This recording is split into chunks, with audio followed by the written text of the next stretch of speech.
Salam, selamat siang. Perkenalkan, nama saya Sartikaulan Higakaho, Prodi D3 Kebidanan. Di video ini saya akan menjelaskan komplikasi-komplikasi yang terjadi pada kehamilan trimester pertama sampai trimester yang ketiga. Komplikasi-komplikasi pada trimester yang pertama yaitu komplikasi yang pertama, keguguran. Keguguran merupakan salah satu komplikasi yang banyak dialami oleh ibu hamil, terutama di trimester pertama. Ada bermacam-macam penyebab yang bisa memicu waktu ini. Beberapa di antaranya adalah infeksi, kelainan kromosom, gangguan pembekuan darah, atau ada masalah anatomi pada rahim. Untuk menghadapi tantangan di trimester pertama, upayakan untuk selalu menerapkan gaya hidup sehat. Jangan lupa untuk makan makanan menu gizi seimbang, rutin berolahraga, hindari konsumsi minuman beralkohol, serta jauhi paparan asap rokok. Yang kedua, kehamilan optik. Kehamilan optik atau kehamilan ektopik terjadi ketika sel telur yang telah dibuahi tumbuh di luar rahim. Jangan anggap enteng kondisi ini karena bisa memicu nyeri hebat dan perdarahan. Jika pertumbuhan terjadi di tuba falopi atau saluran indung telur, bisa juga menjadi pemicu terjadinya masalah. Ketika pendarahan internal sampai terjadi, selain nyeri juga bisa membuat lemas, sesak napas, dan perlu segera dilakukan tindakan untuk mencegah masalah lebih lanjut terjadi. Yang ketiga, gangguan pencernaan. Masalah pada sistem pencernaan juga bisa menjadi salah satu masalah yang terjadi di trimester pertama. Beberapa efek yang terjadi bisa berupa gambar atau justru diare. Konstipasi di trimester pertama biasanya terjadi karena perubahan mengonsumsi pada pola makan dan keseimbangan saat makanan dengan zat besi. Tetap terapkan diet dengan gizi seimbang dan jangan lupa banyak minum air putih guna mencegah dehidrasi. Yang keempat, komplikasi kehamilan kembar. Komplikasi kehamilan kembar memiliki resiko komplikasi yang lebih tinggi. Tanda komplikasi yang perlu diperhatikan yakni adanya perdarahan pada vagina. Komplikasi kehamilan kembar pada trimester pertama diantaranya keguguran pada salah satu janin. Salah satu penyebabnya adalah embrio yang sudah terdeteksi mendadak terserap kembali ke dalam lapisan rahim tanpa gejala. Apabila sejak pemeriksaan awal diketahui memiliki janin kembar, lebih teliti lagi dalam melakukan aktivitas sehari-hari. Hindari terlalu lelah dan tetap usahakan untuk memiliki waktu cukup untuk beristirahat. Yang berikut, komplikasi trimester kedua. Yang pertama, persalinan prematur. Persalinan dikatakan prematur bila terjadi sebelum usia kehamilan mencapai 37 minggu.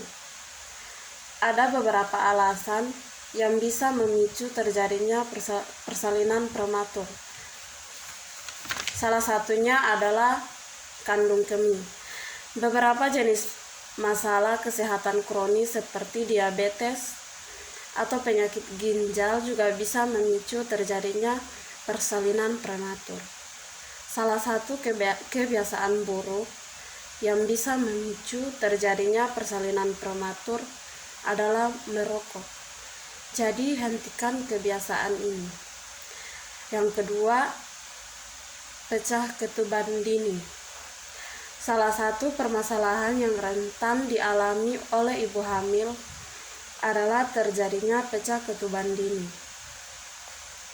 Ini merupakan kondisi di mana memperbaiki ketuban sebelum waktunya. Ketuban sendiri merupakan cerminan yang jernih dan melindungi janin berada dalam kandungan. Ketika ketuban pecah terlebih dahulu sebelum waktunya, kondisi ini bisa berbahaya jika tidak segera diatasi. Karena ini berarti perlindungan terhadap janin menjadi berkurang.